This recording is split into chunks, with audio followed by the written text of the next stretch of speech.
के ग्राम पंचायत चौबे बांधा में अवैध रूप से चल रहे रेत खदान का जो कि पूरे तरीक़े से अवैध रूप से चल रहा था, जिसको लेकर हमें सूचना प्राप्त होने के बाद हम उस स्थान पर पहुंचे और गांव के ही व्यक्ति के द्वारा हमें बताया गया कि उस स्थान पर जो है अवैध रूप से खनन चल रहा है। जबकि आए दिन हम देखते हैं कि खनिज विभाग के जो है अधिकारियों का क्षेत्र में आना जाना लगा रहता है और ये जानते हैं कि यहाँ पे जो है राजिम के निकट ही ग्राम पंचायत चौबे बांधा में रात के समय में चैन माउंटेन से अवैध रूप से रेत खनन किया जा रहा है और हाईवा से जो है इसका परिवहन बड़े ही तादाद में यहाँ पे किया जा रहा है। तो यह खबर की सच्चाई जानने के लिए जब हम वहाँ पे पहुँचे तो हमने देखा कि वाकई में रात के समय में, आप जैसे कि वीडियो के साइड में चल रहा होगा, आप देख सकते हैं रात के अंधेरे का वक्त था। हम इसे जो है कौन सा पुल बोलते हैं भैया, परसवानी पुल जिसे कहा जाता है, जो कि धमतरी और गरियाबंद जिले को जोड़ने वाली पुल है। उस पुल से हमने उसको रिकॉर्ड किया है और देख सकते हैं कि वहाँ पे स्पष्ट रूप से आप नज़र आएगा हाईवा चल रहा है वहाँ पे और चैन माउंटेन से खुदाई हो रही है। इस संबंध में गांव के ही व्यक्ति विष्णु राम जांगड़े जी ने हमें जानकारी दिया और हम उस स्थान पर पहुँचे, जो कि कांग्रेस के वरिष्ठ नेता हैं, ब्लॉक उपाध्यक्ष हैं। और उस स्थान पर पहुंचने के बाद हम लोग बस चर्चा ही कर रहे थे। उसी समय जस्ट जो है रेत माफिया वहां पे आकर जो है जिस तरीक़े से बर्ताव किया, इसकी पूरी जानकारी मैं चाहूँगा कि स्वयं उस वक्त जो है कांग्रेस के जो है नेता हमारे साथ थे और वह नेता से हम पूछेंगे कि क्या क्या हमारे साथ वहाँ पे घटित हुआ है। जी विष्णु राम जांगड़े जी बताएं कि आप बताएं। हमारे ग्राम चौबे बांधा में हाँ अवैध रेत खदान चल रहा है और हम लोग रात को देख रहे थे पुल के पास। उसी दरमियान सरपंच और उसके 5-6 आदमी के द्वारा वहां आया और गाड़ी से और तुरंत उतरा और हम लोगों को गाली गलौज और मारपीट की धमकी देने लगा और जो करना है कर लो, ऐसे करके हम लोग को धमकाने लगा। उसके बाद हम लोग वहाँ से चले गए और फिर रात को मैं जब घर आया तो ये तो पहले 9 बजे का घटना है और मैं जब रात को घर आया तो 11 बजे था और 11 बजे फिर मेरे घर में दरवाज़ा बंद था और उसी दरमियान दुलीचंद के आदमी और दुलीचंद 4-5 लोग थे, वे लोग हम मेरे घर में आया और दरवाज़ा को बहुत ईंट से मारे हैं और मेरे को गाली गलौज दिया है, मेरे माँ बहन को गाली गलौज दिए हैं, मेरे भाई को भी गाली गलौज दिए हैं, दोनों भाई को। और मैं दहशत में हूँ और मैं शासन प्रशासन से निवेदन करता हूँ कि जो मेरे ऊपर बीता है उसको कार्रवाई करे और मैं यही दरख्वास्त करता हूँ, अगर मेरे ऊपर अप्रिय घटना होता है, कुछ भी होता है मेरे ऊपर, तो दुलीचंद एवं उसके साथी जिम्मेदार रहेंगे। जैसे कि इस मामले को लेकर जो है इन्होंने बहुत ही जो है अवैध तरीके से चल रहा है और अवैध तरीके से चलना कहीं ना कहीं जो है सरकारी राजस्व में बहुत बड़ा नुकसान होता है।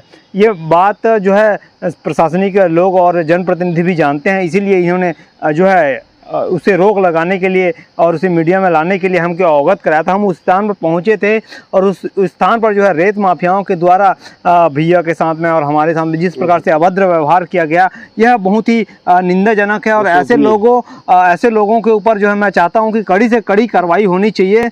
और साथ ही मैं आपको बता देना चाहूँगा कि जिला प्रशासन ऐसे लोगों के ऊपर कड़ी कार्रवाई। ये बताइए, एक गांव का व्यक्ति, उसी गांव का व्यक्ति जो रेत खदान चलाता है, मेरे को समझ नहीं आता, ग्राम पंचायत चौबे बांधा में वही व्यक्ति जो है जो अवैध रेत माफिया ही हैं और कहीं ना कहीं पर्यावरण की पूरी जो है नियमों की धज्जियां उड़ाकर जो है अपने घर का जागीर समझकर ये पूरा नदी को तहस नहस कर रहे हैं। ये कहाँ तक उचित है? मैं पूछना चाहूँगा कि ये कहाँ तक उचित है? ये अपने घर का नहीं दे रहे हैं। ये शासन का कहीं ना कहीं इसमें राजस्व का नुकसान हो रहा है। शासन इसमें क्या कर, ये समझ से परे क्षेत्र के विधायक क्या कह रहे हैं इस मामले को लेकर, आइए सुनते हैं। विधायक जी, जैसे कि अभी कल एक घटना हुई है कि कांग्रेस नेता और दो पत्रकारों के साथ जो है अवैध रेत माफियाओं के द्वारा जो है आप शब्दों का प्रयोग, साथ ही मारपीट की धमकी भी दिया गया। आप क्या कहना चाहेंगे? जो क्षेत्र में बहुत जगहों पर अवैध जो खनन चल रहा है, इस पर क्या कहना चाहेंगे? पूर्णतः ये अवैध खनन जो है इसको बंद होना चाहिए। और कोई भी व्यक्ति, अगर मैं चैलेंज करता हूँ किसी को, अगर कोई बोल दे कि इस अवैध रेत खनन में 1 रुपया भी अमितेश शुक्ला ले रहा है, तो मेरा चैलेंज है, मैं उसको उस आदमी को जो बोलेगा मैं करने को तैयार रहूँगा।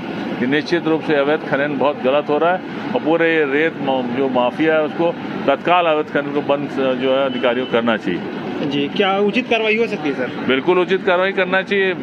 जो अवैध खनन में अगर अवैध खनन कर रहे हैं अगर, तो निश्चित रूप से कानून के तहत कर रहे हैं तो अलग बात है, अन्यथा जो अवैध अगर कर रहे हैं तो निश्चित रूप से उस पर कार्रवाई। आपके द्वारा क्या इस संबंध में क्या किया जाएगा? मेरा कहना है कि अगर अवैध कोई भी जो रेत की कोई भी जो खदान चल रही है वैसे उसको तत्काल बंद करना। जी जी, बहुत बहुत धन्यवाद। ये थे हमारे साथ क्षेत्र के विधायक श्री अमितेश शुक्ला जी। अब देखना ये होगा कि आने वाले समय में क्या जो राजिम क्षेत्र में चल रहा है अवैध रेत खदानों का जो है प्रतिबंध लग पाता है या नहीं लग पाता है, आने वाले समय में देखा जाएगा। जैसे कि विधायक जी कह रहे हैं कि जरूर कार्रवाई इनके ऊपर होनी चाहिए, लेकिन मैं ये समझ नहीं आता कि कांग्रेस के विधायक हैं, कांग्रेस की सत्ता है और यहाँ अवैध रूप से यह, जबकि विधायक जी खुद ही बोल रहे हैं कि यहाँ पे उनका किसी प्रकार का साथ नहीं है ना, तो कौन चला रहा है इसे, ये समझ से परे है। जबकि कांग्रेस की सरकार है और कांग्रेस की सरकार में विधायक भी यहाँ कांग्रेस के हैं, लेकिन अवैध रूप से जो है रेत माफियाओं के द्वारा ऐसा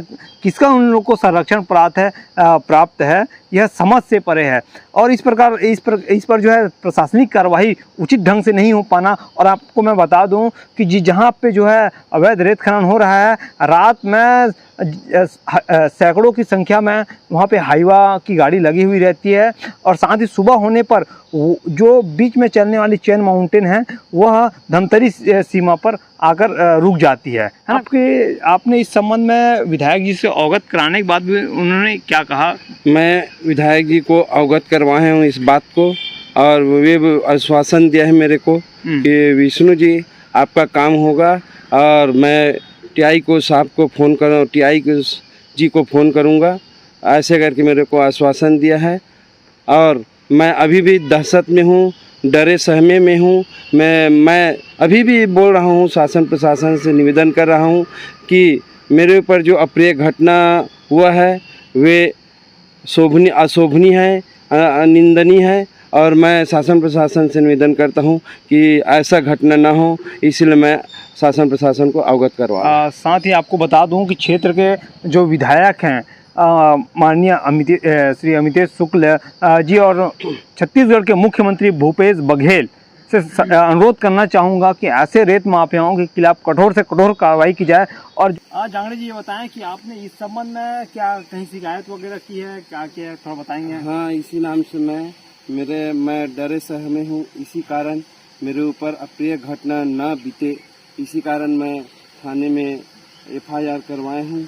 और मैं थानेदार से निवेदन करता हूँ कि उचित कार्रवाई करें और मेरे ऊपर अप्रिय घटना होने से बचाएं। इनका कहना है कि बार बार ये कहना है कि इतनी दहशत में है कि बार बार वही चीज़ रिपीट कर रहे हैं कि अप्रिय घटना ना हो। हम भी चाहते हैं कि किसी प्रकार की अप्रिय घटना ना हो। माफियाओं का एक ऐसा गुर्गा रहता है जो इस प्रकार की घटनाओं को नशेबाज होते हैं और इस प्रकार की घटनाओं को अंजाम देने के लिए वो कोई कसर नहीं छोड़ते हैं। तो मेरा कुछ भी कर सकते हैं और केवल पैसे के लालच में और नशाखोरी के नाम से यह जो पूरा षड्यंत्र इन लोग का चलता है। और इन्हें किसी मानवता नाम का चीज नहीं है, नहीं ये प्रकृति प्रेमी होते हैं, नहीं ये देश प्रेम होते हैं, ये कहीं ना कहीं माफिया होते हैं। अब देखना ये होगा कि इस विषय पर हम साथ ही विष्णुराम जांगड़े जी के द्वारा भी विधायक जी को अवगत करा दिया गया है। ये बात नोट कीजिएगा, अवगत करा दिया गया है। और साथ ही स्वयं मेरे द्वारा भी आपने देखा कि बाइट के माध्यम से यह सवाल भी मैंने पूछा है विधायक जी को। अब देखना ये होगा कि क्या चौबे बांधा में चल रहे रेत खदान को कब तक प्रशासन के द्वारा प्रतिबंध लगाया जाता है या अवैध रेत माफियाओं के हौसले बुलंद रहते हैं और हम जैसे पत्रकारों और जो जनप्रतिनिधि हैं क्या ये केवल और केवल जो है अवैध काम को देखकर शांत रहें? क्या यही हम लोग का दायित्व है? ऐसा नहीं है। जहाँ भी अवैध कार्य चलेंगे वहाँ हम खुलकर सामने आएंगे और ऐसे अवैध कार्यों का हम भरना बोर्ड करेंगे, क्यों? जी जी है ना। तो मैं शासन प्रशासन से यही अनुरोध करूंगा कि ऐसे जो अवैध रेत माफियाओं के द्वारा जो है खदान चलाया जा रहा है, इस पर तत्काल कार्रवाई की जानी चाहिए। अब देखना ये होगा कि अब विधायक जी को संज्ञान में लेने के बाद क्या उचित कार्रवाई जिला प्रशासन, खनिज विभाग और पुलिस प्रशासन के द्वारा क्या कार्रवाई की जाती है, यह आने वाले समय में देखा जाएगा। तो धन्यवाद। मैं हूं नागिर निषाद। ऐसे ही ग्राउंड न्यूज़ के खबरों को देखने के लिए चैनल को सब्सक्राइब करें, लाइक करें, शेयर करें। जय हिंद।